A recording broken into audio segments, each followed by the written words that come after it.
you know, like as a buyer of records or like people that like, you know, like there's it's a really small group of people that collects the stuff that I do, you know, like, and Yeah. that's why it's so important that we keep it alive, because if it's not us, like, you know, it'll be like some European white guy will come in and will like, oh, Yeah, I exactly. I rediscovered this, you know, and which is no, like Oh, I see this what you music's mean. been there forever, you know, but like we're just doctrinized to not appreciate what we have at home, you know, like.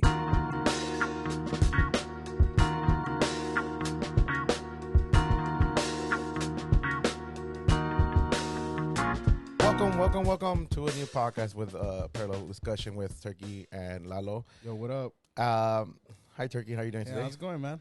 It's been a week.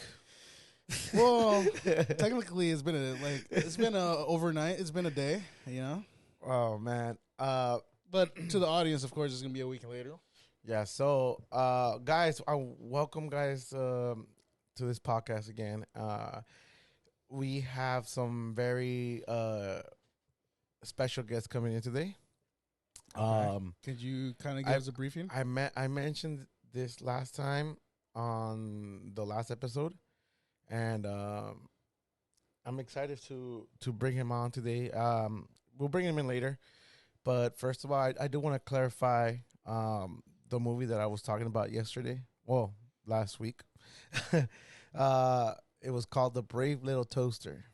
Oh yeah, you showed me the artwork, and I totally remember it. I just never knew what the name was. I don't remember. It didn't even come to mind, or I thought I had like a name of the kids on the title. Because for a while, I really thought you were talking about Beauty and the Beast. Because you're like when they start dancing, like the appliances and everything start dancing. I even called AC's Best, and I asked him, and he said that it was called the Page Master. Yeah, Page Master, the Page Master. Okay. And yeah, I kind of remember that movie, but I think I remember. Wait, well, what was the Page Master? I don't remember the Page. The Page Master was the same was a movie with Macaulay Culkin.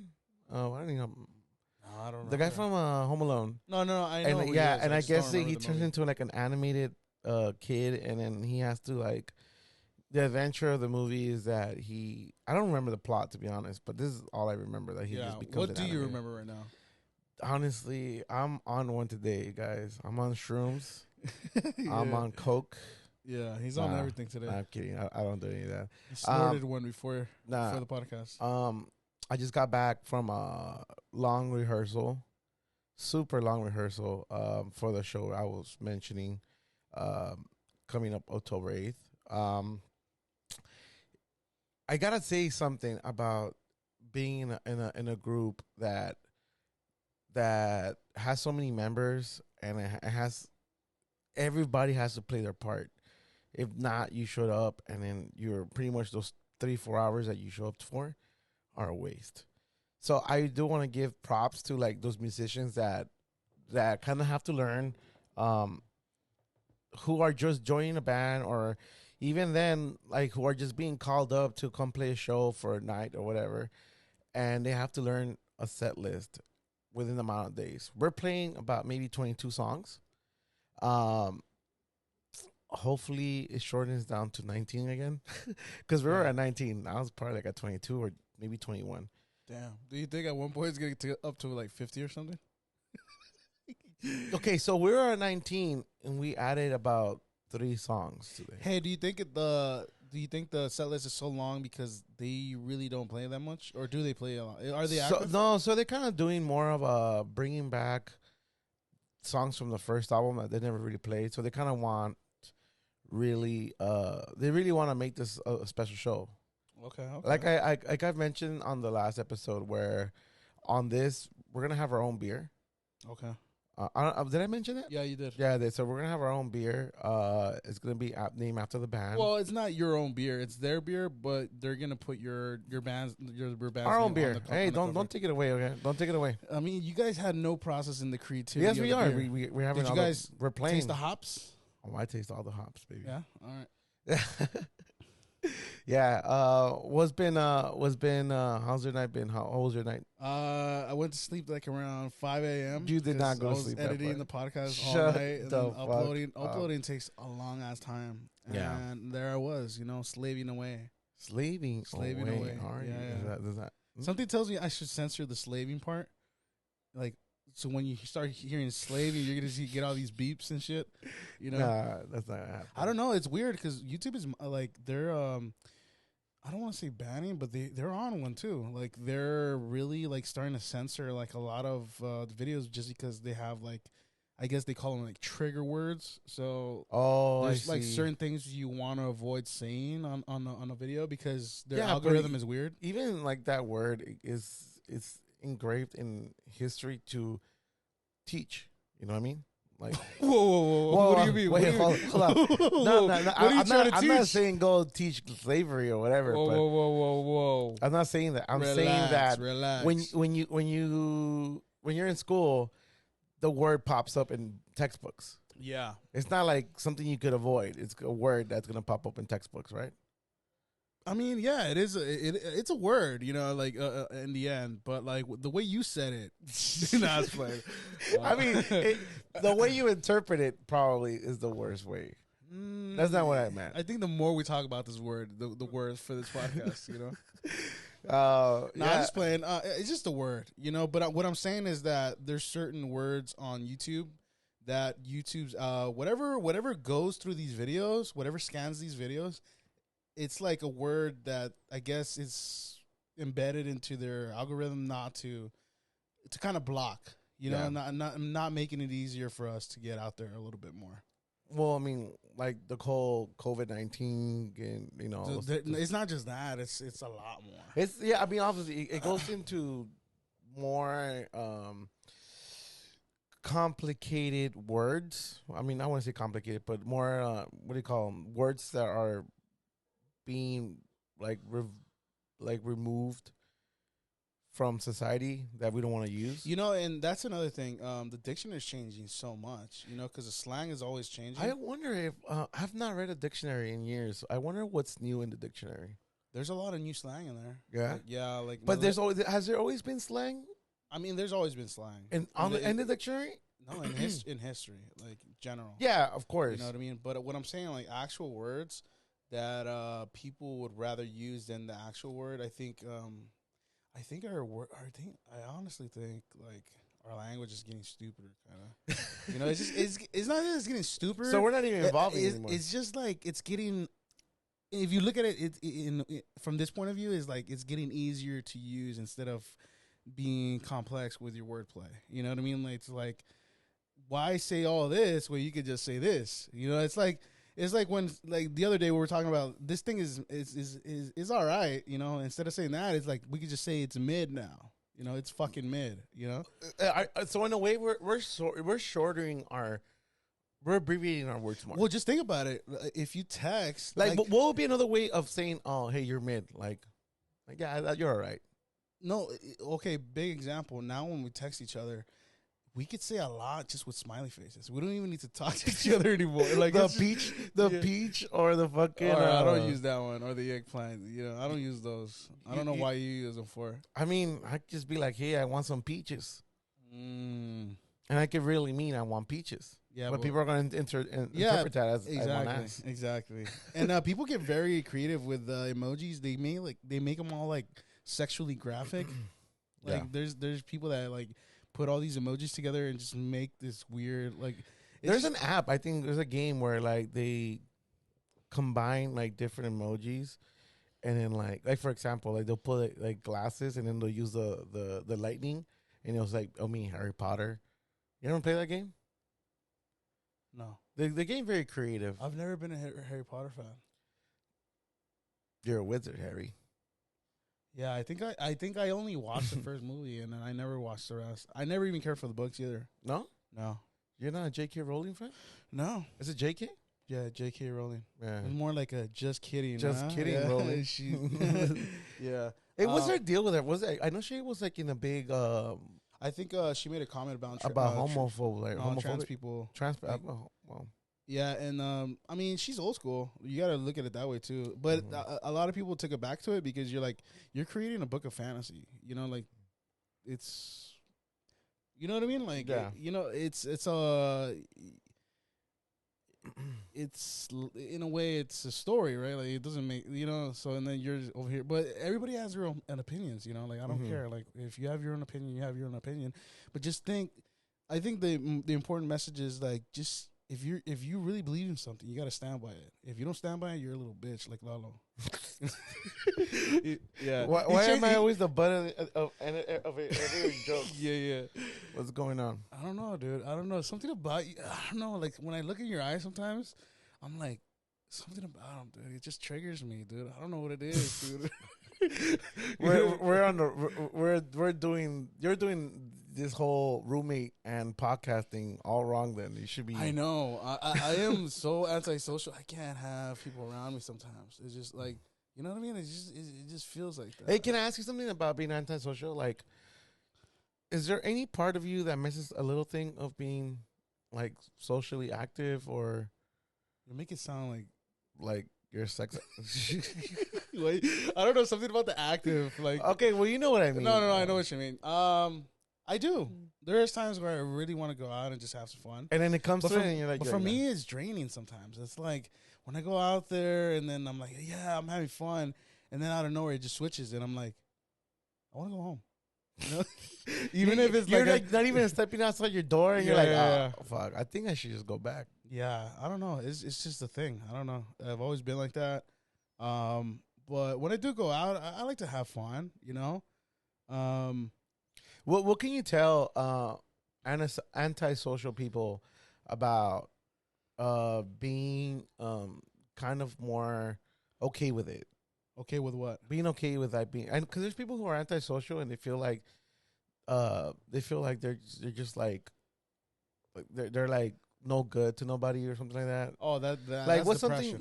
Depression. What's like something you could like out of your own words? I know you're not a therapist or we're not therapists at all, but what's like a way that you could feel like a little bit, better about yourself? Well, first of all, I like that you're implying that I'm always that I'm depressed. Are you depressed? I'm not. I really am not. I'm very moody, but that's not moody you are. Yeah. I don't know understand why you're moody sometimes, but we talked about this. I don't get it either. I think it's the phases of the moon or something. You can see your eyes rolling right now. Do you believe in full moons that they don't let you sleep? I've never heard that. No, I was a big believer growing up, thinking that's that. the first time I've heard that. Yeah, they're saying that when it's a full moon, it's harder for some people to fall asleep. Maybe because we just want to be awake like night wolves. But there is a theory that apparently most rapes happen during full moons. I never heard that one. No, I was just playing. I made that up. I don't know. I just like going extremely dark sometimes. You totally do. Sometimes it never hits a spot that people realize is a joke, so they become fucking crazy. But I have to laugh in order for them to realize, oh, it's a joke. Yeah, kind of like you have to like set the mood for the joke. Kind of, yeah. Because if you don't, like, people are gonna just misinterpret you. Like, yeah, they're gonna think you're crazy or something. Yeah, you could be like serious, like when Trump talks and he has like he says something, you're like, is he joking? And you're like, he's dead on serious. Yeah, some people are just serious. I mean, again, like, everybody has their own thoughts, bro. I see as everybody has their own little world, because even if like let's just say we've been friends for how many years? I'm actually asking because I don't know. I forget. About 2007? Yeah, but how many years is that? It's like, what's that? It's like 10, 12, 13 years? 13, 14 years. 13, 14 years? So we've been friends for a long time. We never really get into fights, which I'm starting to question now. Like, is that healthy not to have a fight? Sometimes you need a little combat in there, a little knife combat. You know what I mean? I don't know. I don't know about knife combat. I don't want to jinx it, but well, I think our arguments that we've had are just like little things that we don't agree on, but they're never like major things that make us like, oh, fuck this dude or whatever. Yeah, it's because you're the type of person that likes bonding with people. You like being around people, right? You like just like being with people. For me, it's like, get the fuck away from me. You know what I mean? Like, let me be in my room alone, being a little hermit, You know, just kind of like, you know, and then once in a while, I'm gonna peek out my head. You're like, hey, what are you doing over there, dude? You know what I mean? I get a little curious. I'm like, hey, what's going on, dude? Like jump rope. But going back to the topic though, yeah, we've been friends for like 14 years, and even though we understand each other, I know we don't think the same. You know, everybody's different. You know what I mean? See what I'm saying? But a lot of times when I don't agree on things with you, I still listen to what you have to say. That's the best thing you could do. And no, yeah, of course. But there's people who just want to be right from the start, you know. Yeah, that's a problem. Like they hear like the first sentence of whatever they got to say, and it's already like problematic in a way. Like oh, I don't agree with that right away. And they don't even have listen. They don't. I mean, I think that's in general with a lot of people nowadays. I think he's mainly talking about his exes, but yeah. I'm not talking about my exes. Never. Dude, it's a joke, bro. See, this is what I'm talking about earlier, dude. You know it's a fucking joke. You almost didn't laugh about it, but I told you I don't laugh unless I know you're not getting it. Okay, now gotta put a laugh in there because he's not gonna get it. He's gonna take it as a jab. Do you think you come off as a very sarcastic dude? Like you're very sarcastic in a way? I don't know. I think you should. I think you should answer that because when I say something, I don't know. Because for me, it's like I think I'm being funny, but I could miss the spot again. We're going back to that. Mm-hmm. Like I don't know if I'm hitting the spots on with these supposedly jokes. They're a little dark, you know. They're, you know, I don't know. You're the one that should answer that question. Your sense of humor is not. I mean, it could be dark, but it's not always dark. So, I mean, I know you. Yeah, I know when you're joking. Like the joke you said earlier. Like that, obviously, I know. Like there's been going an ongoing joke that's been going on for years that I've been playing on Lalo, and every time we're in the car together, I always like do this simulation like we get fucking rammed into by another car, and he just looks at me with disdain. Because he hates the fact that like I'm simulating like this car crash, and what I keep telling him is like, dude, I'm preparing you for a day that if it does happen, you don't tense up, and you know nothing bad happens. I mean, I'm just backing into a parking spot. You're fucking making this whole simulation of like, oh, psh, psh, psh, you know, like you're bouncing off the walls and shit. Yeah, I see. That's my humor. It's really dark. It's stupid. It makes no sense. It does make no sense, but it's funny. You know, I think if it was someone else, like, they probably won't see it funny. Exactly. That's what I'm saying. Like, you kind of have to know somebody how they are a little bit. You know what I mean? Or no? No, I'm sorry. I'm sipping off my my Coca-Cola. Yeah. I've been drinking since like maybe 9:30. Coca-Cola, by the way. Coke. Yeah, you've been drinking Coca-Cola all morning. Michelob Coca-Cola. Yeah. Michelob's Cola. I've been drinking since 9, and honestly, I had to stop drinking because I was like, okay, what am I? Who am I? Am I in Vegas? Am I drunk? Have I become a drunk? Yeah, I heard Vegas is it's losing the magic. It's been for a while, dude. It's been for a while. When I went, I told you this last time that I had so much fun. It was like probably one of the most fun trips that I've had in a long time to Vegas. It's not the most funnest. Because the other day I saw a picture. There was a picture. You know how there's always like outside bars like next to the strip, and like there's always like shit around there, like a little. Dude, completely gone. And that used to at least be on, like lights on, and now it's all dark and just homeless people like living under the fucking shades. Yeah, like it's crazy now. Isn't that crazy about homeless people? Like, I mean, homeless sucks. I mean, being homeless sucks. Dude, just imagine now it's over 100. Like, outside. just on the people, I've seen people in Arizona, and I'm just like, this is not the place you want to be homeless in. Yeah, it's tough. I mean, even now in in LA LA right now, too, in the cold places too, man. Yeah, cold places. Even in LA right now, it's like it's hot as hell. But I don't want to be homeless. This is kind of weather. I mean, no one wants to be homeless. Yeah, no, I think whatever drove them there, you know, like. I think, you know, when something bad really happens to you, I think you could either go both ways. You could go down like a path where you kind of let the thing dictate your life and you're like, fuck it. You kind of just give up and you go into this deep depression and you never get back up. Or you go the other way, which is like total opposite. you can just keep going, and you almost feel like Superman because you're like, holy shit, I got through that, and like, if I could get through that, I could get through this. And then you start seeing them do shit in life, and then they get ahead, and you're like, holy shit, how'd you get there? And you're like, I just fucking believed in myself. Yeah. I believed in myself? Yeah. What the fuck? Yeah. You're homeless? Oh. Oh, that's you don't believe in myself. You know what? I'm not homeless, but my soul is. So you're depressed? Yeah, a little bit. You got to be a little emo in life, you know? You know this. You're a musician, bro. You gotta feel that pain sometimes. But don't let it take over you. That's what I'm saying. It's crazy you say that because I've never really let music, but before emotions take over my music. That's one thing. But before you go forward, so you never been driven to create something out of pain. Yeah, like your soul has been crushed that you want to put it into something. Yeah, I haven't. And then next thing you see your guitar on your side, you pick it up. And then you start caressing it a little bit. And then your fingers go through the fucking strings a little bit. And then you start looking for your pick. And then you start putting the cap on. And then you start fucking, you know? Like I said, I've never really let like the emotion. I mean, if the most I do when music really takes over my emotions take over my feelings is mostly when the emotion takes over my music.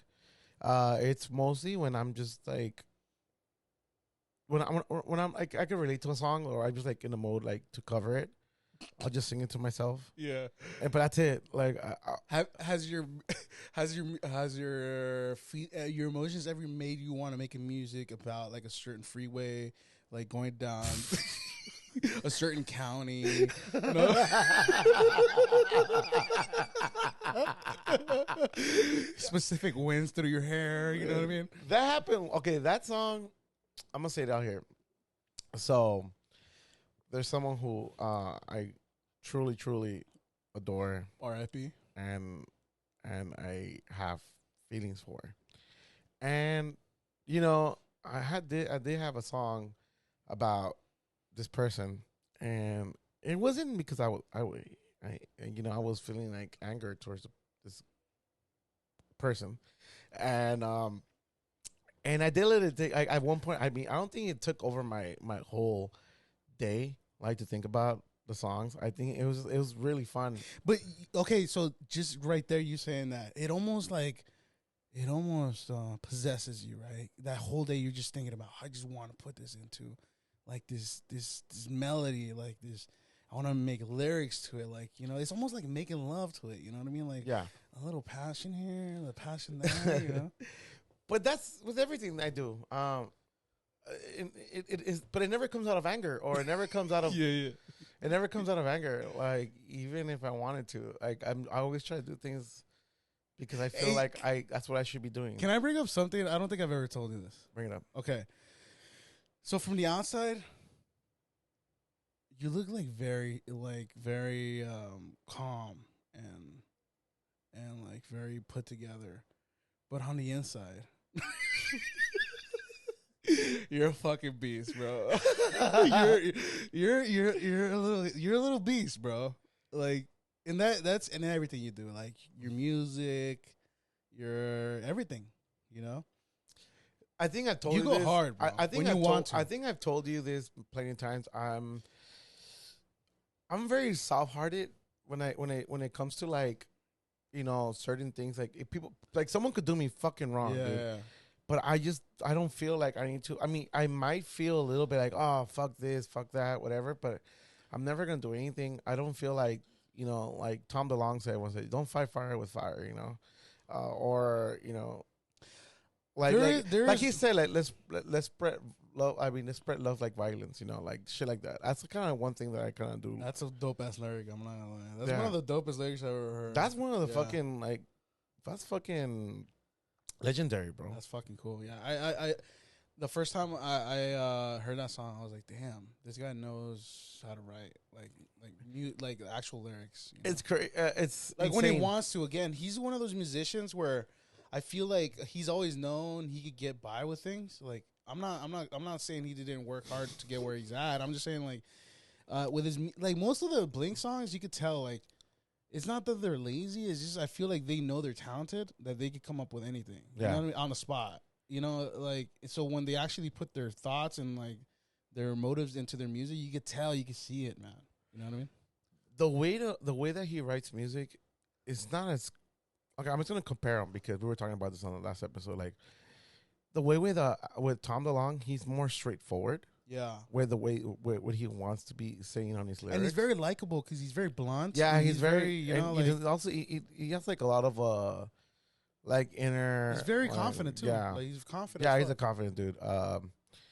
And with Alex, he's more like more how do you interpret that? Where like he's more like hidden under, like he's hiding messages underneath to. Yeah, Like I where mean, you, like, to the point where you could interpret it anything you want, but with Tom DeLonge, he's one of those. pretty straightforward. Yeah, it's pretty straightforward. Yeah. You know, like don't waste your time on me. I'm already the voice Yeah. inside your head or whatever. Like that kind of shit. Like are the kind of lyrics where I'm just like, oh, I mean, simple, straight to the point, but Yeah. very fucking and very clear. very that's, clear. That's what's cool about it. Like, even if it's still like in a poetic form, it's very clear. You understand what it means. Yeah, But it's beautiful. You know. very. There's like a lot of lyrics and like that I can relate to Tom. Especially growing up when I was like, I mean, I think we said this like where you guys, my friends say that I'm very what do you call Very stuck up. no. Very stingy. No, Stingy? what's the word? Like lovey dovey. Oh, you're hopeless romantic. Hopeless romantic. Where like there's a lot of times when I'm like, oh, if I'm hurt or whatever, like I find myself going back to like Tom DeLonge because he's like one of the guys where I could like relate to certain lyrics like that. When I I'm mean, like, there is a benefit to that because that means that you're giving your all to somebody, and like there's this one lyric that says, you're- 6 bottles went down the drain, 1 hour's a waste of time. Like that kind of shit, like it's crazy. Like to me, it's just a thing. Like, oh hey, like you just fucking getting drunk and it's a waste of time. Just fucking move on. Yeah, You know? yeah. He just explained his process of trying to get over something. Mm-hmm. That's good, man.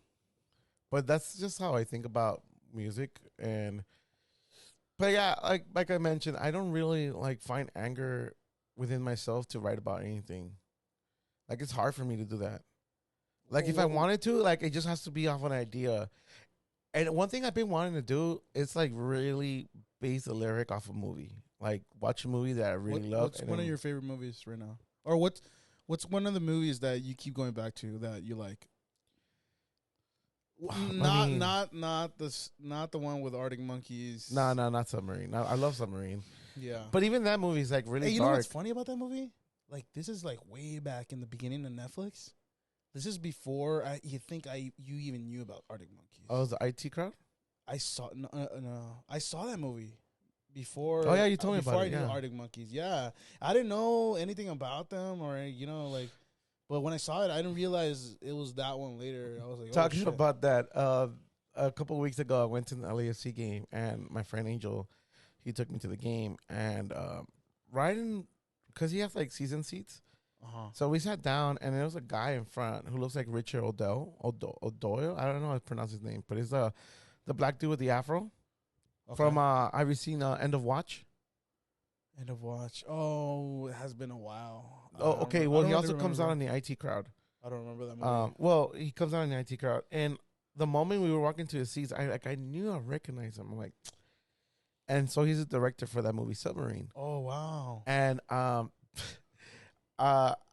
don't know if he was fucking with me, but the whole day, the whole night, I'm just like, I'm not gonna fuck with this dude. I'm not gonna ask him for anything. But I know I love Submarine, so I was like, oh, maybe I came like to a point where I got like a little few drinks, and I'm like, I think I'm gonna ask him. I'm asking, hey, you know what? Can I get a picture with you? But before I took a picture, I wanted to ask him, hey, dude, are you Richard O'Donnell? Like, and he said no, but he just looked like him. And now I'm living with this doubt in my life where I think he fuck with you? I think he's fucking with me. I think he's fucking with me. Dude, you can't really put he has like one of those very particular faces that you can really find another one like that. Yeah. Like he had the same glasses. He had the afro with like one side come over to the side. Yeah. Like no one else would have that. Yeah. Like, you know, like, and I was like, I'm really going to hold my temptations to ask him because I don't want to bug him. He's in the game, you know, he's enjoying the time. But a little bit right before the game, I was like, you know what? I'm gonna ask him. I'm gonna be like, hey, are you Richard O'Dome? I think that's how you pronounce his last name. And I asked him, and he goes like, no, I'm not that. I'm not him. I was like, oh. Then I asked him. I said, anybody ever told you that? And he said no, and I was sad. And then that's when I was like, oh, I was gonna go home and write a song about Richard Odell. You still could. And I'm gonna be like, fuck you, dude. I'm like, hey, it's your boy Slim, dearest fan, or whatever. Yeah, it's like I'm gonna do Eminem. What's another movie you would make a song from? Another movie. What's that one movie with Jim Carrey? Uh, the one where like he's actually like in the show. Oh, The Truman Show. Truman Show. That's a good movie. Yeah, The Truman Show was a really good movie. That's before like you would see anything about simulations or anything like that. Yeah, that was. I liked it because they kept it comedic. Like it didn't get too complex or anything. Yeah, it's just one of those stories where it's kind of wild in a way where like you've been living in this world. Yeah, and it just turned out that you're a fucking telenovela at the end. You know. Yeah, I mean, in a very cynical way. No, not cynical, but in a very outlandish kind of way. There is a little truth to it. You know what I mean? Yeah. Where you're working at 9 to 5 and you just come home, you sleep, and then you get ready the next day to go back. It's a common thing, you know. That movie, if anything, teaches, kind of brings awareness to people like, hey, like just doesn't have to be this. You know, you could have a life outside work and just carry on with your own shit. Mm-hmm. You know. Do you have a movie where you can relate to? Relate. Like it doesn't have to be like word by word or script by Wait, like the story relating like to me? Yeah, a little bit like it. You know what? I forgot the name of it. It was an Arabic movie I saw at work one time. I think I say Run Chicken Run or something. Nah, dude. I really forgot the name, but it was a good movie. I think it won an Oscar for Best Foreign Film. Which one? I don't know the name, but it was about a kid that the whole premise of the movie is that this kid grows up with his family and they're poor, they're extremely poor, and no one in the family wants to do like the dad is very passive, he doesn't do shit. The mom she kind of let things happen. The dad is abusive as well. The kids, like, there's so many, like, he has so many brothers and sisters.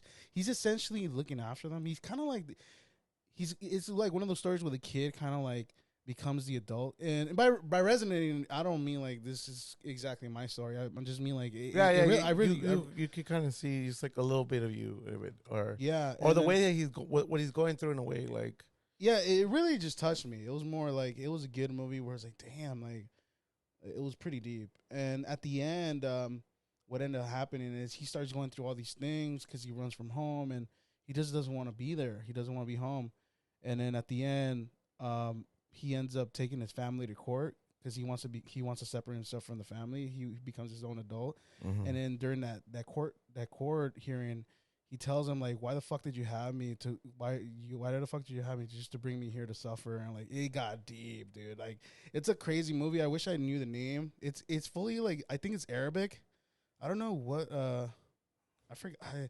But I saw it, and I rarely watch foreign movies because I hate subtitles, but I had to because it was at work. So I had no choice. While you're working, you're actually enjoying this movie? I always did. Every fucking movie I had to watch. Unless I had to watch it like 15 times.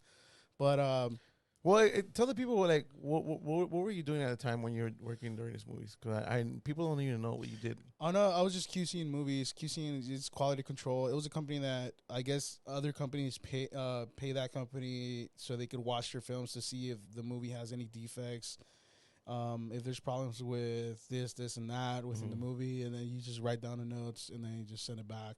It's really easy. Yeah. But I was doing that for a while, and I got to see a lot of good movies. Most of the time, I felt like there was nothing wrong with these movies, so I just tuned out and just started watching them. You know what I mean? But did you ever like sit back and just grab popcorn and just start enjoying the movie? Yeah, the cool thing about that place, they had a stock kitchen, so they would provide us snacks and sodas, like a canteen area. Yeah, like you just go and grab all the snacks you want, and go to the room where you're supposed to watch the movie and watch it like in surround sound and shit like that. But yeah, that was one of the movies where damn, I was like, fuck, man, that's a crazy ass movie. Yeah. Like again, like I don't really resonate to the story. It was more of like, it was just captivating to see like the kid's journey. Like it was a movie that really resonated with me in a sense where I was like, man, that's a lot of kids, you know, like a lot of kids feel like that in the world, you know what I mean? Like, you know, and people just don't know, you know, they don't know, or they just turn a blind eye. So I don't know. It was one of those movies where I was like, fuck, man, that's to even like create that movie. I was like, damn, that's insane. Did you cry? No, I didn't cry, but I did get emotional. Yeah. Yeah. Did you ever have to watch that movie more than once and it make you feel the same way every time? I only watched it once. Oh, that's it? Yeah, I only watched it once. Damn. Yeah. Well, I mean, if you really resonated with it a little bit, like you didn't even bother to know the name. I think I resonated more with the little neglect a little bit. It was, but I think every kid kind of goes through that. You know, all the kids growing up have a little bit of neglect, depending on what situation, like at school, at home, wherever. You know, I think all kids at some point go through that phase where they feel like they're a little neglected. Yeah. You know, and it's bad, you know, because it fucks with their self-esteem later in life. And then they kind of have to find that somewhere else. And then what they don't realize is that they have to find that within themselves, you know? All right, guys, as promised, we have a very, very special guest. His name is Joshua. He goes by Tenosh. We're taking this all the way to the East Coast. Tenosh, how are you doing today? Yo, what up, my fellow friends? Well, how's the East Coast treating you, man? Damn. It's nice. Hey, it's you know, it can be mad about it. It has its ups and downs, but what's the weather? It's fun, there? You know. Are you still over at Bushwick? Hell yeah. Yeah. Same spot. Yeah. Hey, how's the weather right now over there? The weather? Oh, it's getting fresh now. You know, like it's not like crazy hot like it was earlier the month, last month. How hot does it get in New York? Oh, right now it's like low 80s, you know. Oh, that's perfect. Damn, that sounds good right now. I think I'm gonna go. We're over 100 right now. We're over 100 right now. We're dying. Damn. I thought it rained recently over there, didn't it? Nah, a while ago, but it rained like maybe over like 2 months ago. Right? Yeah, like maybe one day in July. Yeah, it rained pretty hard at one point. But yeah, dude, Tenosh, tell me, what do you miss about LA? Yeah. Well, first of all, what made you go out to New York, man? What made you leave LA? Mainly work. Damn. You know, like I got a really good job offer, cooking out here. So, okay. Yeah, that was the reason why, man. I was like, really, I couldn't say no. Like I hadn't had a offer like that coming out. Like, you know, like one of those things that only happens once in your life type of shit. So no good offers out here in LA. LA has pretty good restaurants. It's all that, you know, it's just like, put it this way, there's like 10 restaurants in one block, you know? Okay. Like we don't have that in LA. Yeah, I guess. You know, you get 10 restaurants every fucking 5 miles or something. You know? How much did that industry change because of COVID?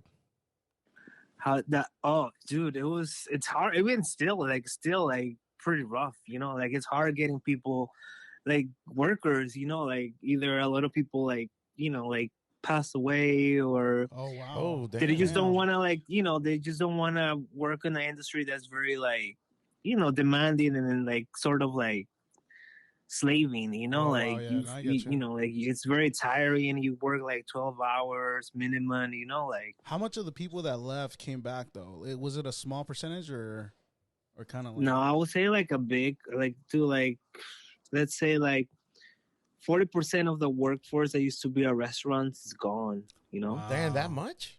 Yeah. That's a lot. Like, dude, like let's say like before, like let's put an example, a dishwasher, right? like he'll come in and they'll pay him minimum, and like in order for them to make a decent paycheck, he will have to work like at least 9-10 hours a day. Wow.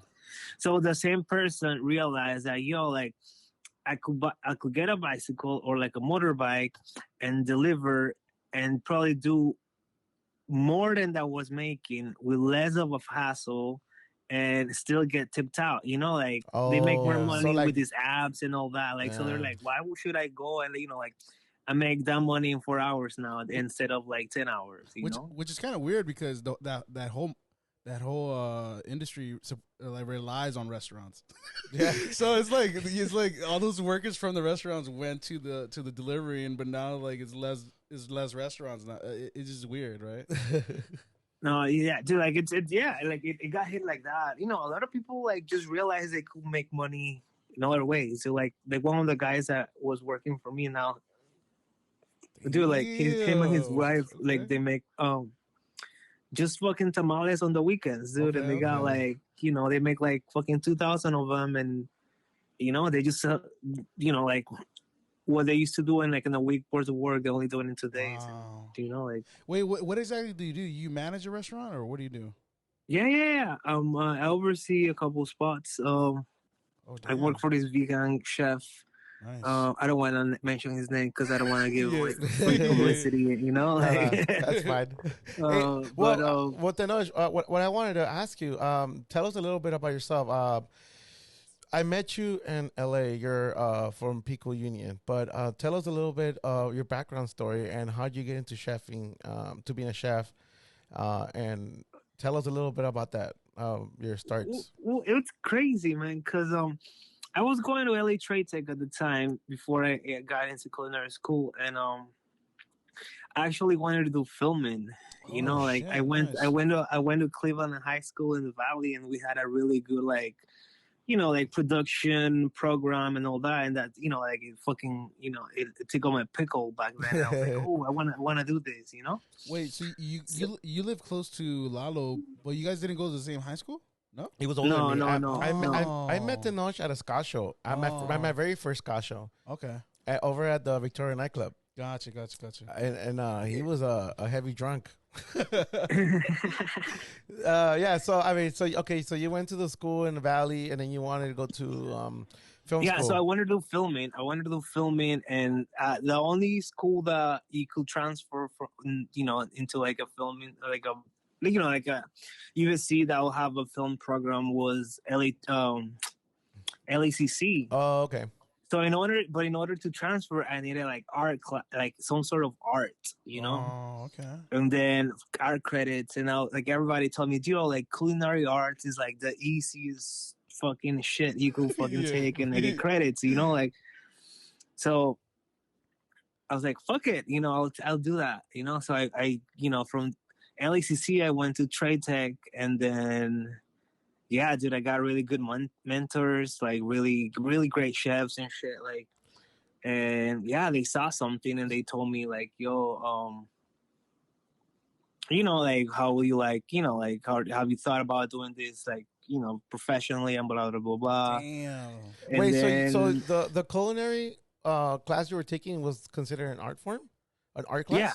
Oh, okay, an art okay. class, yeah, Oh, an okay. art. So like in order to transfer, I Hmm. think I wanted to. I think it was Northridge, the school I was looking into. Like Okay. um, Damn, but but yeah, that's like the best compliment you could get. Like, hey, have you ever thought about doing Like when you're this? like not even that's- aiming at that, and you're just good at it. You were naturally good at it, Hey, right? can I ask you something though? Were you a good cook before that? well, yeah. I mean, You know I what I don't mean? want to say like, oh yeah, I was cooked. I was that fucking great. Yeah. Like I was a fucking. Yeah. This was my call. But like as a kid, I grew up like around the kitchen, like Okay. helping out my grandma. Mm. My mom's dad, my grandpa, he had a bakery in Ecuador, so like Okay. like I grew up around like commercial kitchens, Hey, like since a kid, but never like like that's not what I wanted to do. were your parents surprised that like you out of nowhere you're like, oh shit, you're a cook now? You know what I mean? Like, Well, my grandma not so much because Okay. she always thought like, like I could see you doing this, but my mom was because my mom thought like, oh, my kid wants to do film. yeah. Going back to that, what was the thing in film that you wanted to do mainly? Well, what I wanted to do in film. Yeah, what interested you the most when you were going Oh, for film? well, when I was, like when I was younger and shit, like we used to skate with my friends, and like I record them like skating and all that. And Oh, I always Okay. wanted to do that, like film extreme Gotcha. sports and stuff Oh, like that. nice.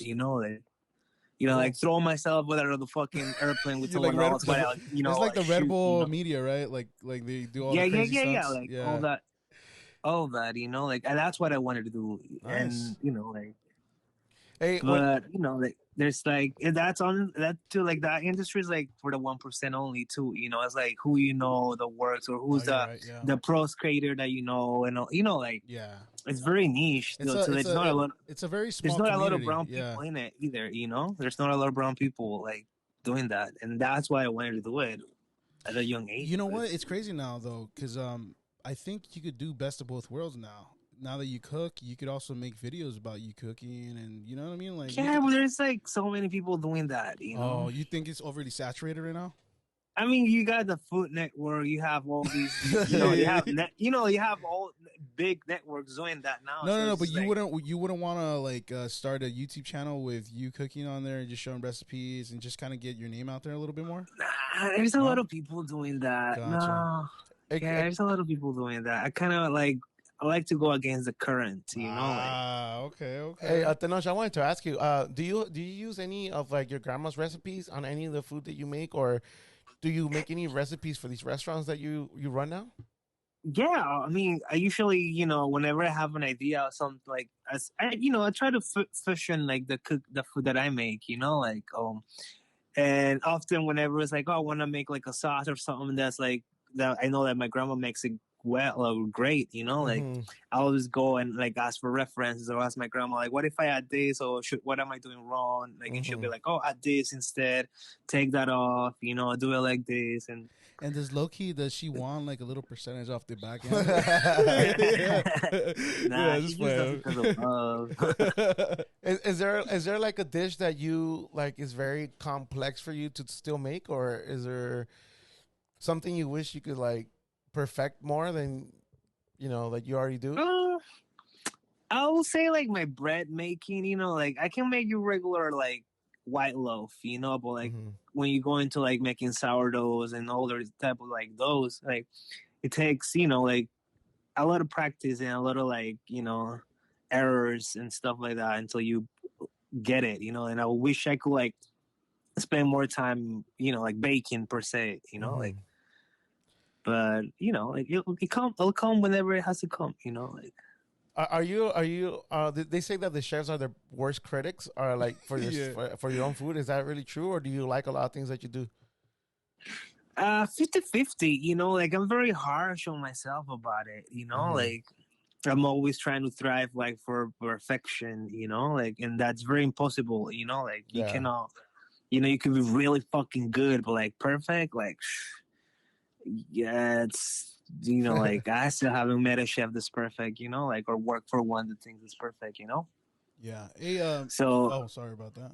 no, so yeah, I just like I'm pretty harsh when I think like, oh man, I should have done this different, I should have done that, but other people like it, and that at the end, that's what pays my bills. Yeah. Do you feel like a chef like that? You're almost like I need to be inspired by their foods, or are you okay with just knowing what you know now and just kind of developing with time? No, Have you felt that pressure right now? Like, oh, I gotta learn other other no, cultures right not now. really, like, cause like before like I found like that my style or whatever type of food I wanted to make, like like I'll go and like go eat out in restaurants. I mean, I still do, but like now I'm like, okay, like I'm just trying people's food. But before it was Gotcha. used to get like see plating styles or like what type of plates are they using, what techniques are they, putting into. But now it's like, like I soaked all that up, and now it's more about I try to tell my story, like And there you go. Some East Coast action. I had a question about the plating. Now that you mentioned that, do chefs somehow sketch these platings out? Because they're very artistic sometimes when you look at um, platings. Or yeah, is I it just mean, all on the fly? no, I mean half and half. Like if you like if you go to an institution like say Noma. You know, these guys have Can you explain what Noma is? Because I don't know what Noma is. I'm like Noma is like one of the best restaurants in the world. I'm you like know? poor. I'm in the middle of poor and middle class, so I don't know what that means. We're Me mostly too. poor. We're mostly But, poor. Yeah. but like Noma's is very, very like beautiful restaurant Okay. in Copenhagen. Damn. But like, you know, like these people and institutions like that, they have a team and like the time out to like get off and just dedicate themselves to creating a plate, a dish, you know, like. And most of the average chefs, they don't, you know, like they don't have a time out to like just create, and Gotcha. like most of them are like creating them on the fly, like me and like a bunch of chefs that I know. We go to the farmers market, and that's where, you know, like that's where we get inspired, you know, like Okay. what produce is available, what's like at its peak, what, you know, like basil, whatever it is, you know, whatever it's like available and abundant, and you know, you take it from that, and then, you know, like whatever is whatever ritual or processes that inspires you to make a plate like that's on you, you know, like Gotcha. for people, you know, like we'll have different methods of like how do we start creating things, or how do we, like, you know, like I want to make these tomatoes with the sauce and da da da, you know, like all that process. Like for me, it's like, you know, like it's different from like other chefs that I work. You know, like for me, it takes like, you know what, like I'm gonna smoke a fatty,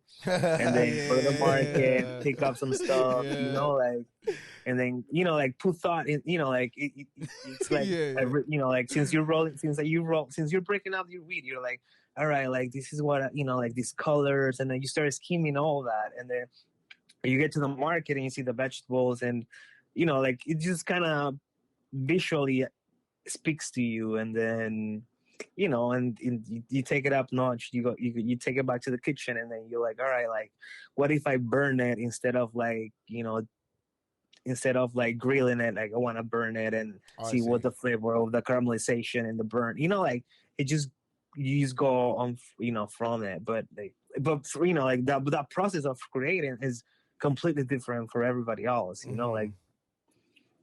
Was And that you know, was like it's hard for some people. Some people have people like, you know, like I work for chefs that my only job is to create dishes, you know, like go to damn. the market, Okay. farmers market, and like come up with products, and like create dishes for specials, for like menu changes and all that. So it's hard. No, it's not, you know, like creating is not for everybody. Yeah. Yeah, but creating is for you, right?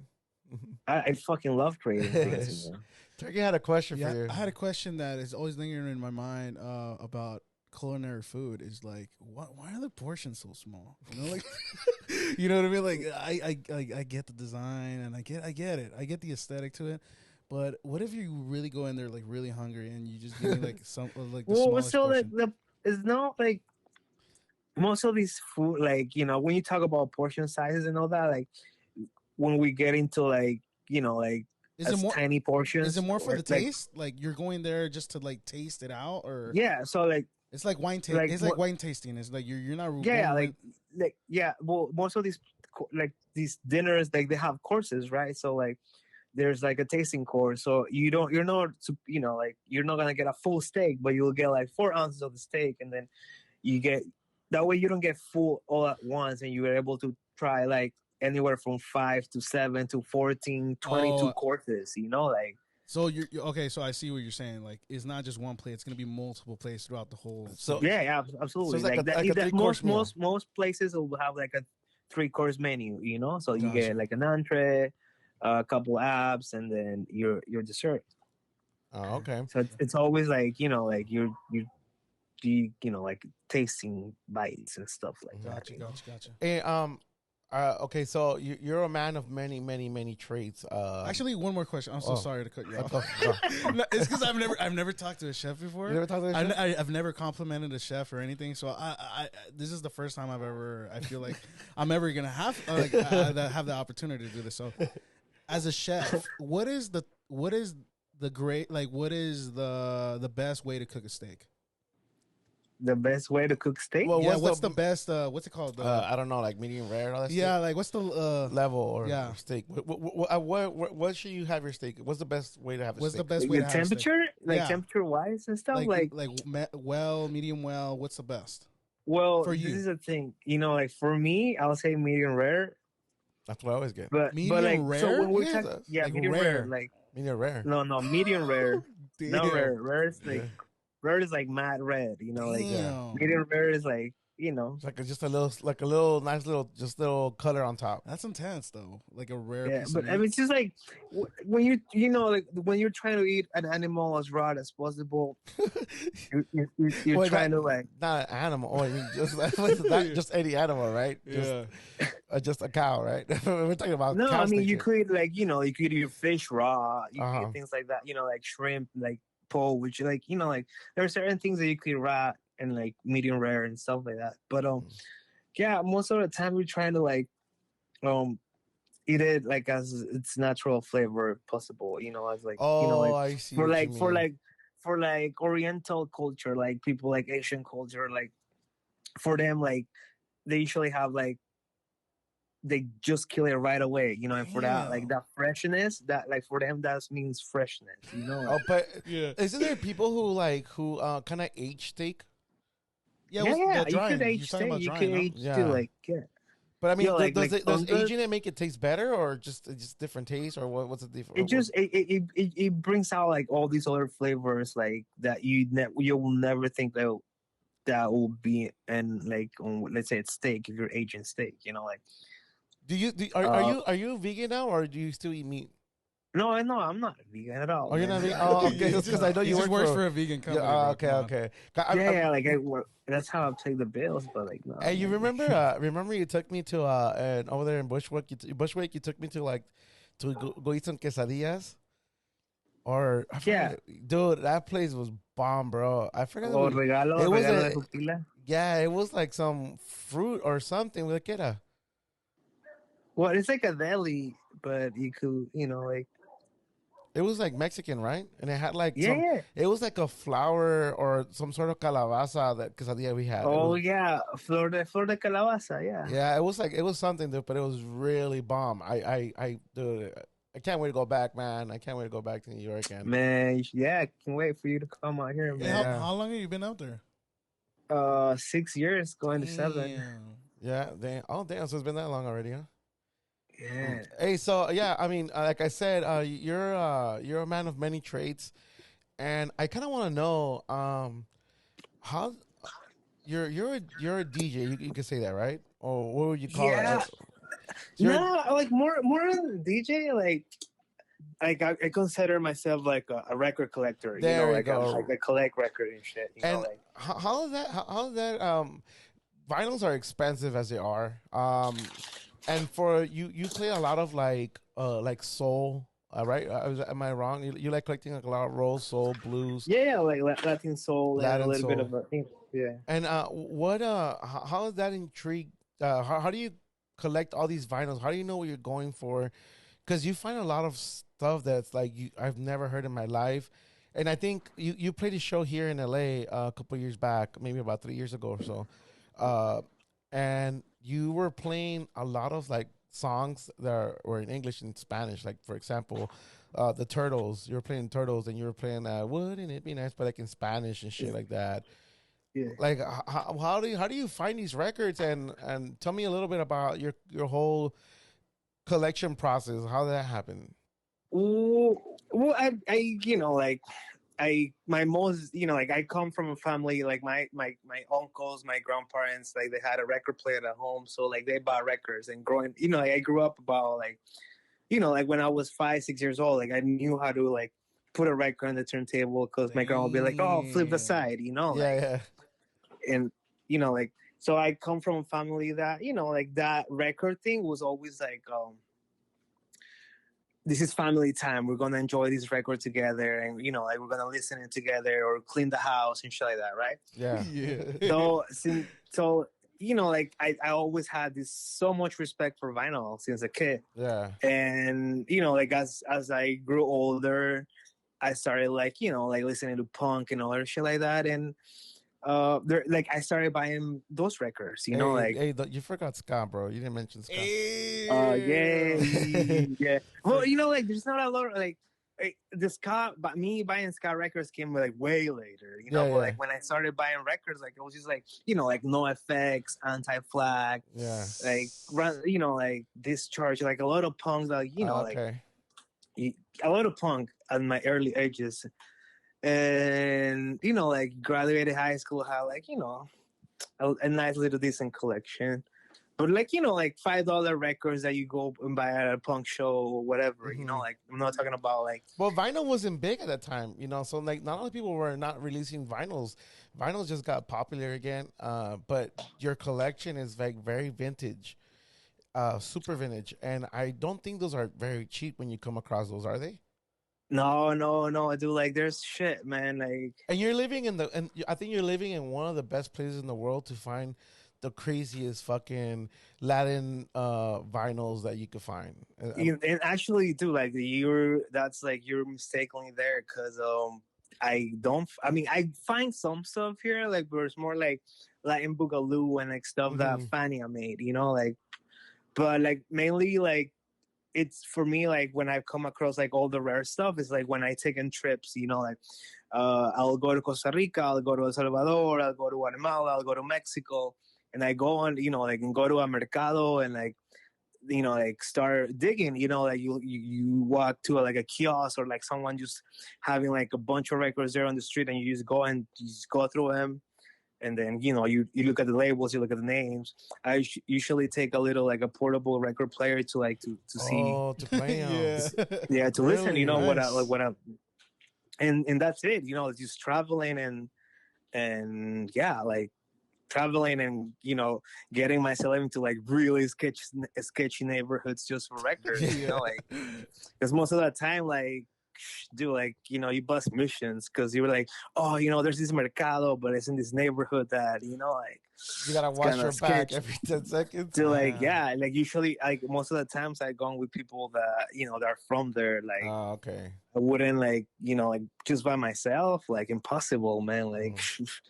you'll get robbed on the spot, like And Tenoch, you're really big now. You're really big in this DJ world in a way. And you've played many like you said, you played many. You traveled to like Mexico, Salvador, and uh, you've played shows other places, right? Like, tell me a little bit yeah. about these places you've been to and to go DJ, and tell me what's been one of the best experiences, the craziest place you've played in, and the best experiences. Yeah. Well, the best experience ever was in Tokyo, man. Damn. So the I rumors were went true, to huh? The rumors were true. uh, Tell me, I how'd you Damn. get I up? So went like How'd you end up in before the yeah. Tokyo? pandemic. So at this point, it's not even a hobby anymore. It's because Lalo makes you sound like you're a vinyl collector, but you're actual DJ going around the world and just doing your shit, right? Like it's Yeah, I mean, it's just like a very niche community, like so most like like as a buyer of records or like people that like like there's it's a really small group of people that collect the stuff that I do, like Yeah. and that's why it's so important that we keep it alive because if it's not us, like it'll be like some European white guy will come in and will like, oh, yeah, Yeah, yeah, exactly. I rediscovered this, and which is no, like Oh, I see this what you music's mean. been there forever, but like we're just doctrinized to not appreciate what we have at home, like Hmm.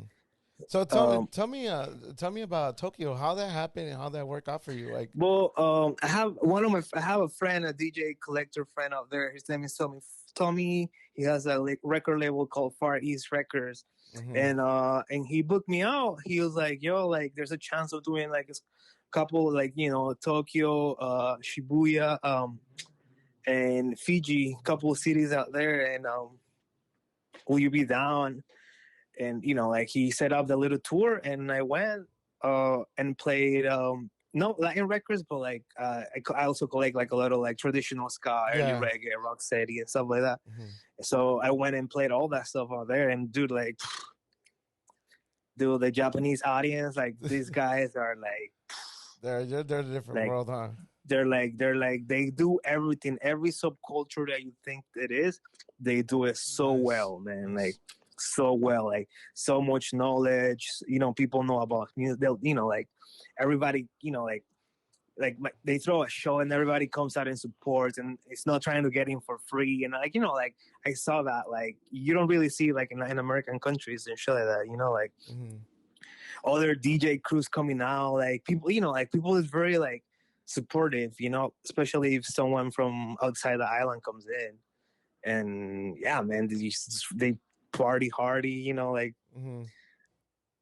and yeah, it was one of the best experiences ever. And it was a tiny room filled with like at least 200 people, man. So everybody's like, shoulder to shoulder, singing the songs, dancing. Like you feel that energy, and like, yeah, that, like when you're right there, like that's when like, at least for me, like when you, like the people are singing the song and feeling like like your cuts and your changings and all that, like that's when, like to me, that's why it's all worth it. Like it doesn't matter if I don't go out for 3 weekends in a row just because I wanted to buy that record, but like when you play it at the right time, at the right moment, and people, like deliver, like, like that's the, like you're like, fuck yeah, that's why I do it, like Hey, for that.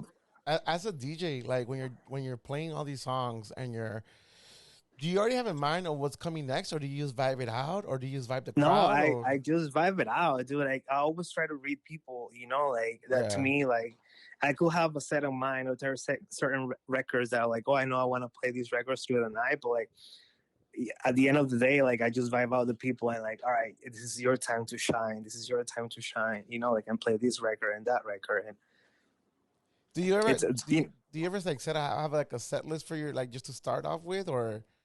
No, it's hard, man.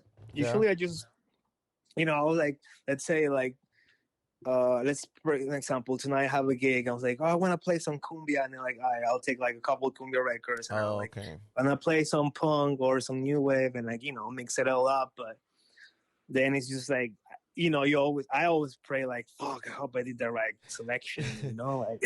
Do you ever feel like, oh man, I should have brought this other vinyl I had in my head right now? Do you feel yeah, of course, yeah. Of course, man. That happens all the time. I was like, damn, I should have brought that song. Or someone will be like, hey, are you gonna play this song? I'm like, damn, I didn't bring it because I always play it. Like things like that.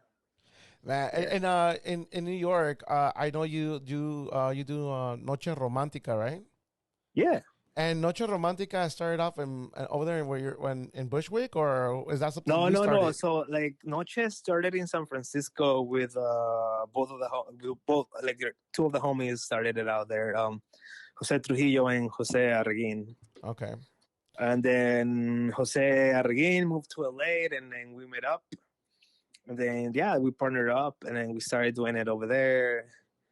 And for a minute, we were doing it. It was still happening at Melody Lounge, but then I moved out here, and now like, just bring it. Fuck it, I'm gonna start it out here. Like I'm gonna see if people reacted, and then people came out, and people, we've been doing it for like almost 6 years out here too. So yeah, it almost seems like your both interests kind of fall hand in hand, because like in a way, you DJing, going to different places of the world takes you to different places, but you could also experience their food and shit, like, and you can bring that back, and so in a weird way, it complements each other, right? Yeah, man. I feel like I always believe like the food and music go hand in hand. Like I've been booked like to, I've been booked to cook for people, and I've been booked to like play for people. Like while they're eating and all that. Have you been booked for a wedding? No. I'm looking. No, not wedding DJ. I'm not getting married soon, but when I do get married, I'm gonna hire you as a cook and a DJ at the same time. You gotta break the piggy bank, son. Oh my god! I could already picture him just cooking a steak. Instead of flipping the steak, he's flipping the vinyl. The turntable's right next to the catering table. Like, yeah, I know, right? That'd be cool, man. But as your DJ, I've watched you play one time, dude, and honestly, your collection is just to me was so surreal at the time, because I didn't know that just by your collection, how you can make somebody feel good, and feel someone like you said, you're kind of in control, and you feel like you're still feeding out their vibes, and I think it's insane how that comes hand in hand for you. Um, your vinyl collection is just amazing. I the stuff you post on Instagram. Every time you post a record, dude, I'm excited what you're gonna put because I'm just like, damn, this song's fucking boogies, you know. Oh man, And thank you. even then, like during the pandemic, you did a lot of lives, bro. And those, dude, I was looking forward to those all the time. I'm glad you bring this up. You know, like I wish I could do more live. So like, I feel that was like during the pandemic, people were so into it, and now it's just like, kind of over. But I miss those times. You miss the pandemic? I mean, a little bit. You know, like I feel like now it's like back to normal and shit. You know, Yeah. like, And I'm very antisocial, believe it or not. So like dude, that's I why. believe that, man. I don't believe Yeah, that. yo, I'm very like, you know, like people will say like, oh man, this was conceited or like creído and shit, but like Yeah. no, bro, like I'm quiet, you know, like I'm all that, you know, like I don't, you Dude, know, if you come up to me and say like, oh, that's cool, you know, like I'll like, oh, thank you, you know, like I'll talk to you, but like for me to just to go up to talk to people, like oh man, it's like. Well, like I try to avoid it because I'm scared of like you know like Yeah. you're scared of getting I attacked guess or I'm what? traumatized of rejection, you know, like a lot of girls, That shit like was deep. when I was Is this younger, coming you know, from it's the like, damn, I Tenosh want to I talk to this know? girl. I'm like, fuck. Damn, that's deep as fuck. Tenosh, I met you, bro. I met you, and I was like, wait, how old are you now? 35. 35. I was 12, 11. You're probably like 16, bro. And you were already like, to me, I was really influenced by you in a way. And Oh yeah, man. and you're really fucking. I'm just kidding. Nah, nah, dude, nah. So he was But conceited. nah, Yeah. nah, dude, this guy was one of the coolest people I have met. Dude, I remember like him and my brother got along very well. But he would like tell us about ska music, and music has always been like your thing. And you know, like you were listening to the most random ska from like Mexico that nobody even heard of, you know, or different places. And I remember just wanting to be that dude where like where I wanted the people to come up to me, ask me, "Oh, Dave, where'd you get this? Can I burn me a CD?" and stuff like that. And you were that guy, you know, like would like get CDs for everybody, you know. Yeah. Like Damn. even with like even when I met you, I think I met you. Actually, it's full circle right now because I'm playing for Chencha Berrinches, and we're now we're practicing for like a show, a full show, and they're playing a lot of the songs from the first disc. Oh, I sick. look at the Throughhead, so they're playing a whole bunch of songs, and dude, and just like playing them, just reminds me back in the days when I met you over at the Victoria nightclub. And is that place still open? Nah, Nah, huh? that place been gone forever. It was like on Man. Broadway or Grand, right? Yeah, it was on Broadway and forgot the other 20 across the street. something or 30 something. Yeah, it's like already going. There's like a middle school around there. Yeah. There's a middle Yeah, school it's like there. around there. Yeah. Yeah. Also, but I don't know if you've been to LA, but we've been practicing at the Soundbite right there near Jefferson and near Grand. And it just reminds me, and every time I play the songs with Chencha, dude, it just reminds me the time that we met you, bro. And Wow. and then but I remember when I met you, I think it was Chencha playing with Almalafa, La Resistencia, and Tocadiscos at the Return nightclub, and I had met you, dude. And I think my brother already who knew who you were, but then later on we found out that you played for Rupleg,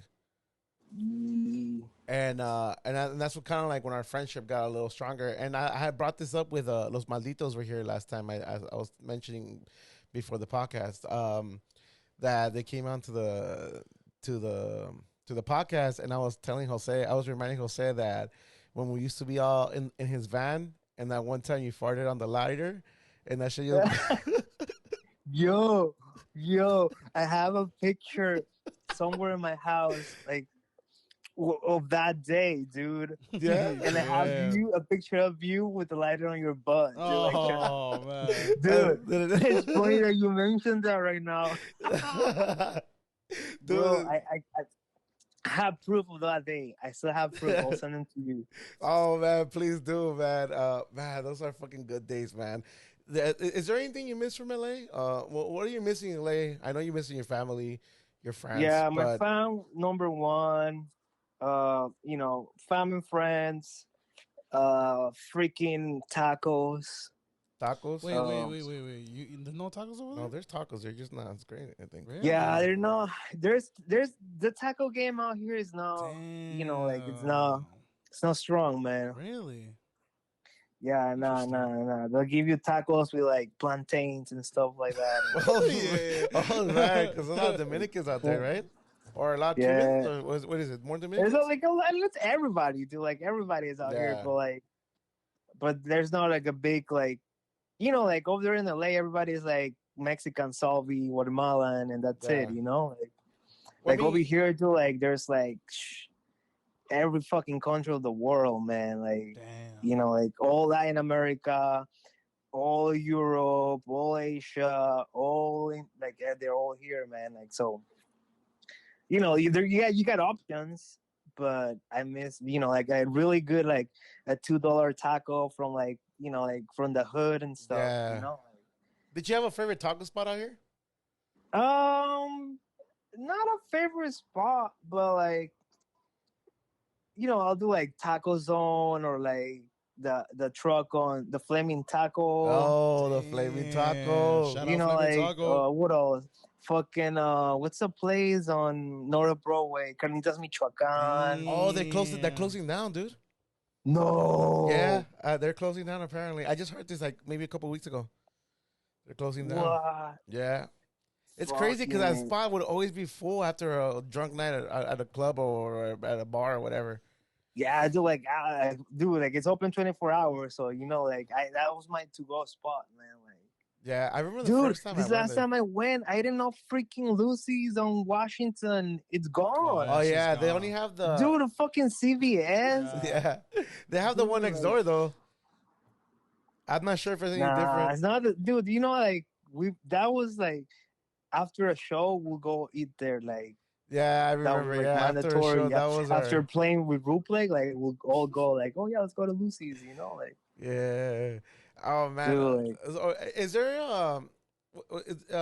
is there like a favorite ska band that you had that was from LA? favorite ska band that I like. Yeah, from LA. Well, from my childhood or Yeah, in general. from growing up or in general. Yeah, growing up, of course, man. Like Viernes, dude. Viernes Like 13, huh? man, Viernes 13. Like I'll do like all Viernes 13. Like the CD that they put out when it was, like when that dude from the Skins Letras will do bass for them, and like Oh, that. dude, I was just talking about Quince Letras, dude. Dude, Quince Letras too. Like dude. Like I wish they'll do like a reunion show, like just once, and like They were trying to do that a little bit like towards the end of the pandemic when it was ending already, kind of reopening. But I don't know what yeah. happened. They did a podcast with Don Diablo Chencha, and I don't know what Oh, happened. sick. But yeah, dude. Yeah, dude, I would love to see him do like honestly that band like changed like a lot of like of how I see music now. Like now I understand. Dude, like remember when that the song they have Rigo Tovar like Yeah. and then whenever it go like the cumbia sample, Yeah, mi alma dude, like querida. I remember like maybe a couple years like I went to Mexico and I fucking found that record, Uh-huh.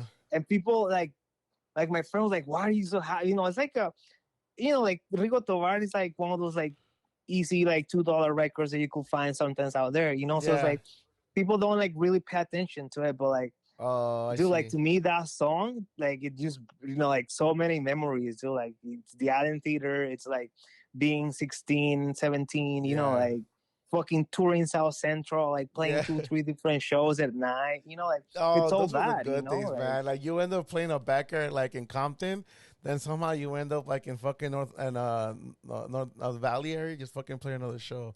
Those were wild, yeah, or the opposite. dude. Like around.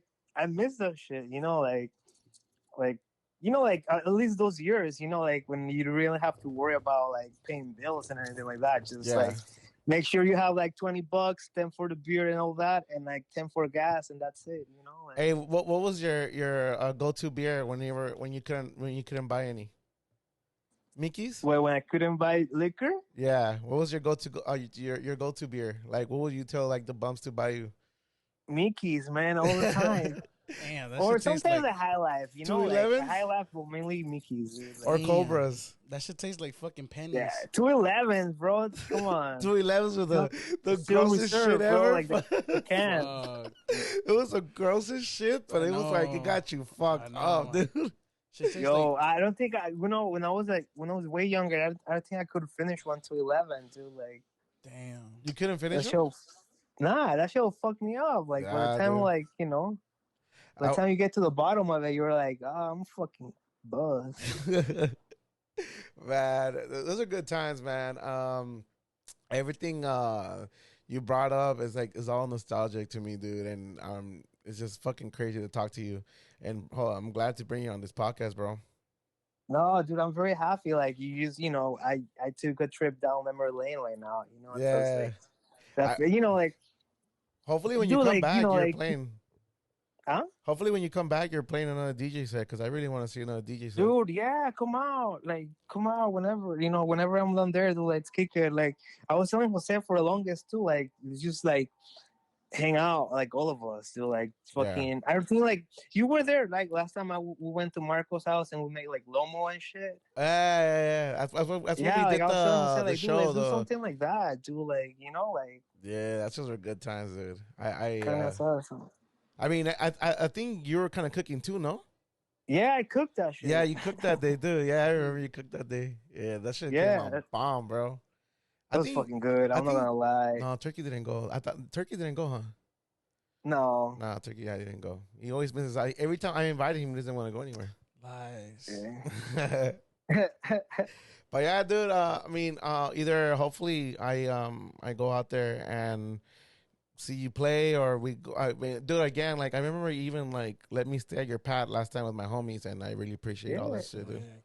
Yeah, no, like you have a home over here too. Whenever you want to come to, like, Dude, dude, I I tell totally everybody fucked up his that, dude, shit. like, cause like shit is expensive out here, Yeah, Damn.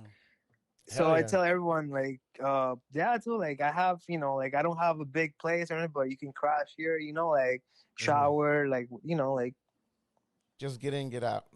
yeah, no, but like, you just know that you have a place where you can crash, like. Yeah. So like, if you want to come out here, do like, you don't have to worry about like a hotel or anything like that, Yeah, dude. I mean, your place was nice, bro. I remember I fucked up your surround sound or your friend's surround sound. I dropped everything. I don't know what the fuck happened, but I dropped everything on the wall. The Yeah, Turkey had fucking the projector. That's what it was. Oh, that's right. Turkey was gonna ask you something. Hey, so what's the end goal, man? Do you a couple years down the line, like, do you see yourself having your own restaurant or what? Not my own restaurant, man. No, probably like a bar, A bar. Oh shit. Yeah.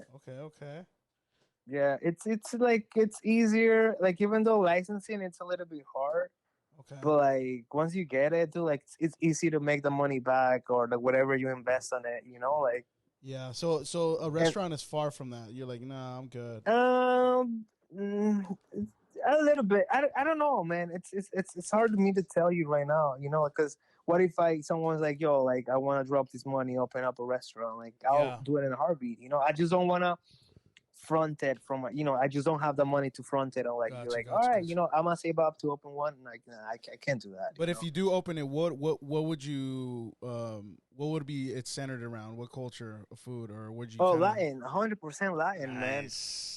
I could definitely see a bar with like some sick ass. That's what he was saying right now. Yeah, a bar with a sick ass like bar food on it, like some sick ass. Dude, like I wanna have like, like if I open up a place, I wanna have like just grandmas working on the back, Like, oh man, sick, dude. Yeah, dude, like, cause like to me, like like everybody asks me, oh, what's like who's your favorite chef? What's your first meal? I was like, honestly, like. Whatever one of my friends' grandma has always like have fed me before, like to me those are the best meals ever, They're man. very memorable. Remember They're just Jose's mom's what? pupusas? Oh, dude, yeah. That was there. Those were the times to go to. So hey, my mom's making pupusas. All right, we're there, bro. Yeah. No, Yeah, you're not even invited. You're like, oh, where's my plate? yeah. Or the little. I remember she used to make those little taquitos, man. Those fried tacos. Oh, I don't know about those, and I'm not gonna invite to Oh, that dude. one. Whenever we'll practice, she'll make the like. Dude, she'll make like you give full Gary Jose, like all this food. Like she'll Yeah. probably make like 100 taquitos for all of us. Damn. Damn, And like dude. a big old pitcher of Kool-Aid, dude. Like and Dude, I was just in I was in Arizona, and I went to like this the place was called Chiba Hut. It was like a stoner sub place. And then on the for like the where you get your drinks, they have Kool-Aid on the thing, dude. nice, I thought it was pretty interesting. You nice. should probably get Kool-Aid on your restaurant. Yeah. Hell yeah, Hey, Kool-Aid and one more, Kool-Aid and Hennessy. one more question. One more question. What would you name the restaurant? Any ideas in your head Like, or bar? Nah, I don't know, man. Something I don't know. Like if it's a restaurant, like I wanna like center it around my grandma, so probably like my grandma's name or something like that, you know? that's Nice. dope. That's pretty Yeah. sweet. Then you gonna get that Yeah. Michelin star? Nah, bro. Yeah. No. Come I don't. on. I'm happy just cooking food for people that for Nice. like this is the one thing like I've been noticing it like nowadays. So like restaurants when they open, they don't have a sense of community anymore. Like Oh.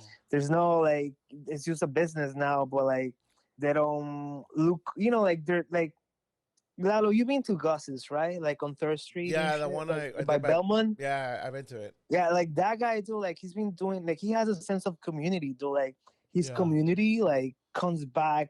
He has regulars all the time. Like Yeah. Like Marco. you don't see that anymore, dude. Like so like I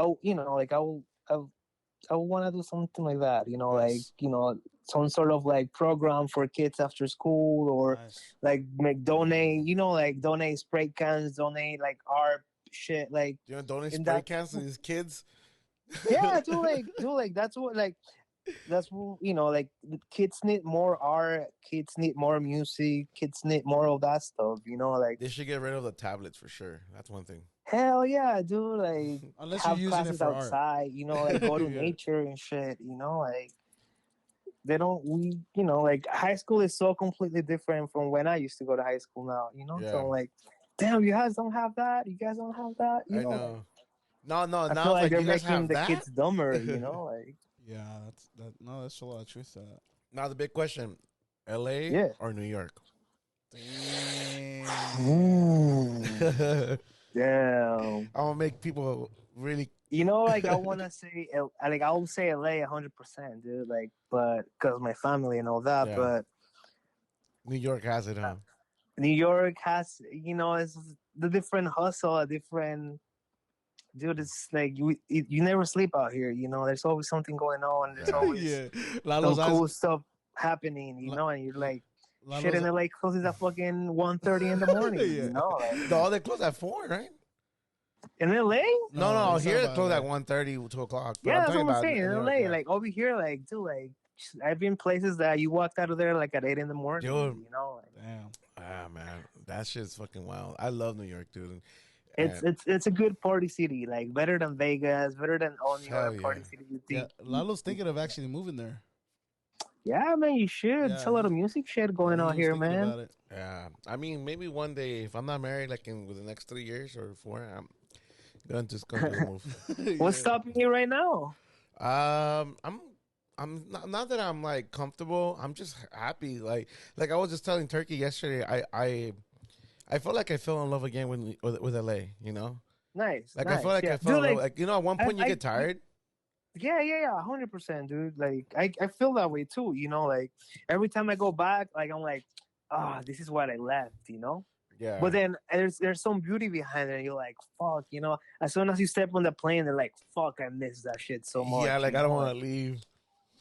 Yeah, and I get it all the time, dude. Like every time I go, it's like, it's always hard for me to leave. Like especially like when like since I'm living in New York, like every time I come back, my grandparents always drop me off at the airport. They're like, and it's always fucking like that's the last thing I want to do is just say bye to them every time I leave, Yeah. you know, because it's just like shit. I don't know when I'm gonna see them again. Like they're older. Like I always want to be around, but like I can't right now. So it's too like that shit. Like every time it's like my heart breaks, you know, like. I leave my family behind. I leave my friends behind. My like fucking In and Out behind. You know, like Yeah. Oh, that's right. There's no In-N-Outs out there, huh? hell Well, no, if you dude. if you come over here, you know we have what's that one burger spot?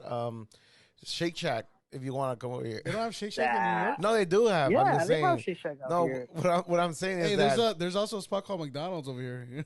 Yeah, those are hard to find out those there. are hard to find out there, dude. No, dude. Every other county has it, Yeah. dude. But like every time, you know, like what I miss too, like Dino's, man. Oh, Dino's, Ooh, yes. You know, I tell yeah. people about Dino's, and they're like, nah, and then they try it, and they're like, what the fuck, it's fucking man? good. You know, I went to Borendo, like down the street. I never had it throughout my middle school years or high school years.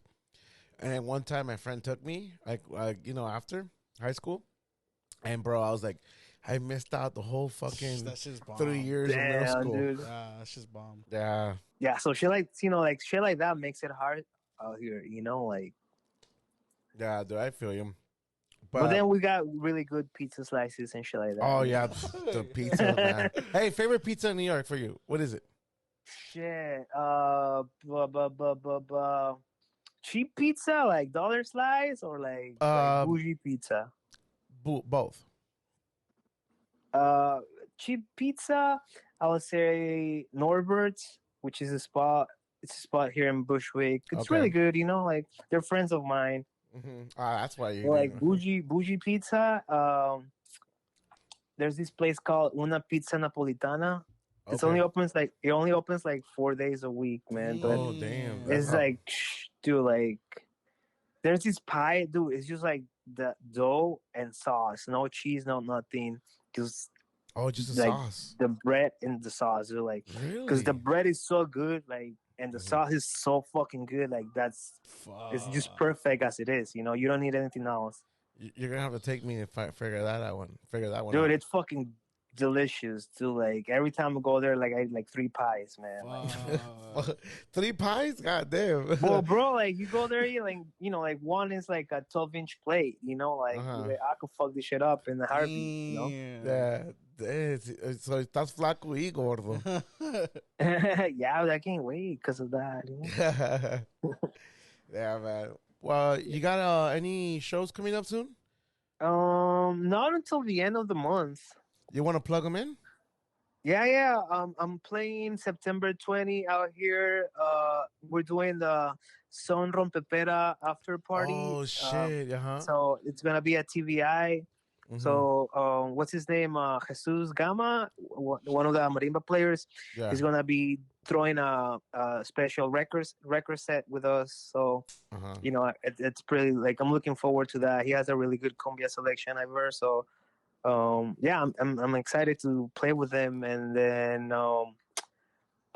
September 24th, which is the Saturday after that show, a good friend of mine, Miss Hap and Low Life, that's coming from Costa Rica. We're doing a little night called Descontrol, where we're playing like whatever we think, whatever the fuck we want. So it's like kind of cool because we all have different styles of music. So yeah, that night is like an industrial, like open tables, and it creates a good vibe. It brings all these folks from different subcultures to come into one place together. So it's fun. It's a fun night. Mm-hmm.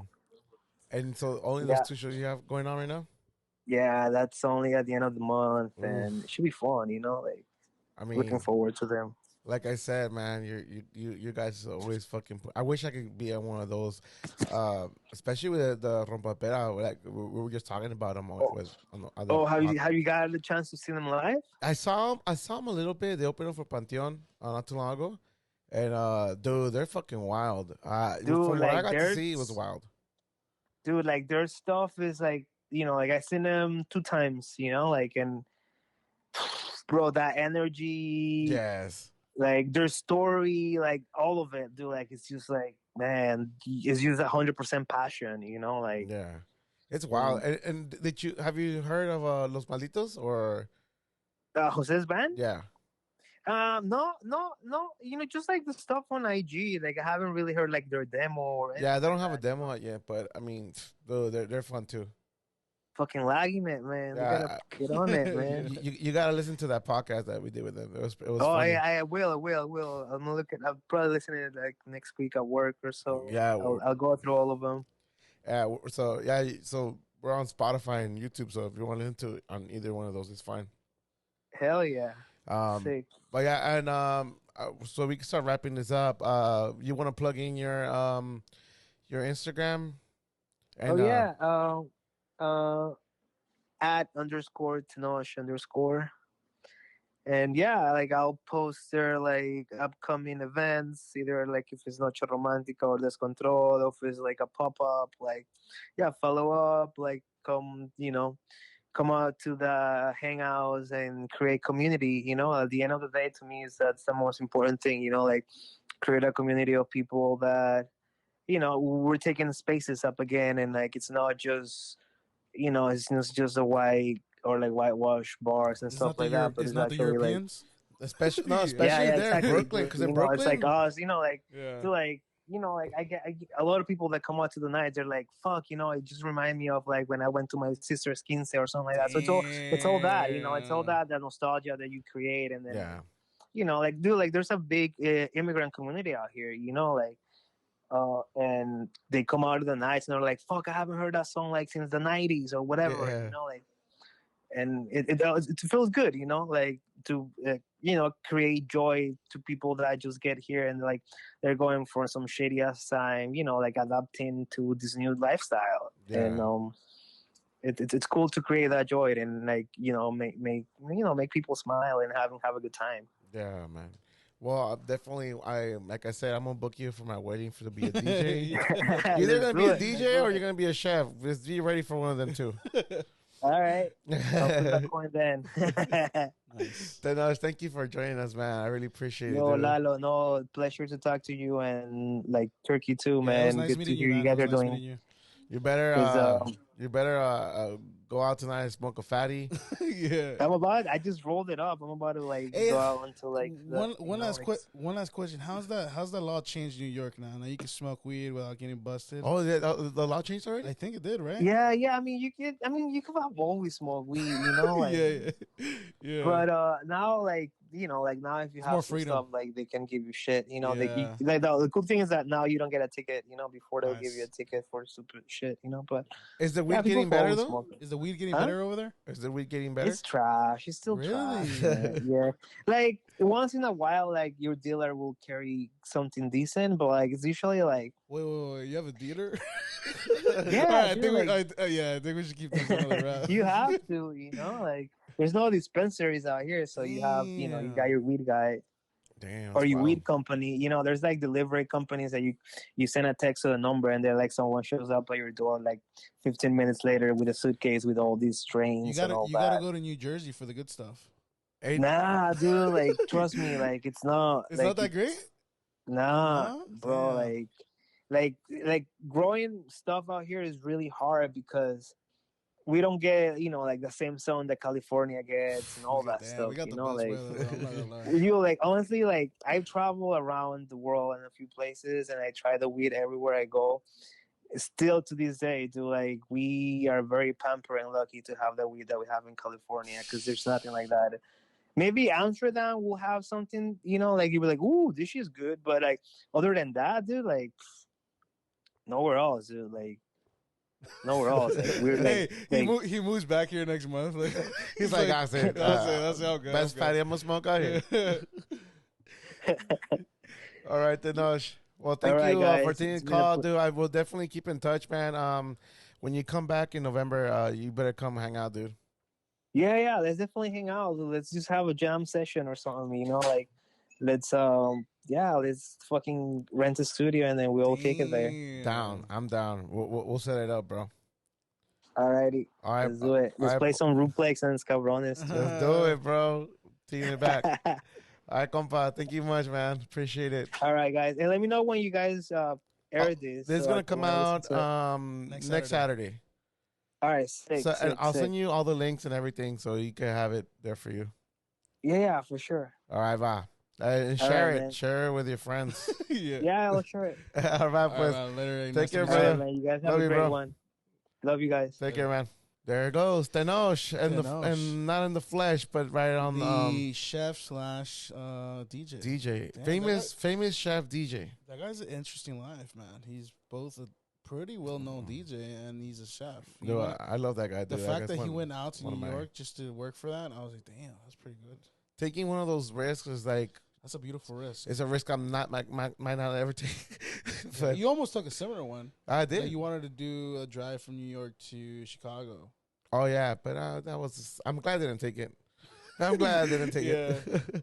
Anywho, any last thoughts, Turkey?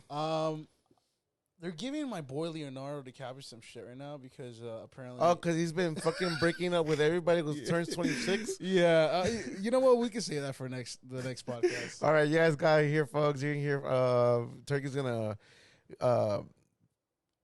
worry about Leonardo's relationships problems. Yeah, that's in the next episode, though.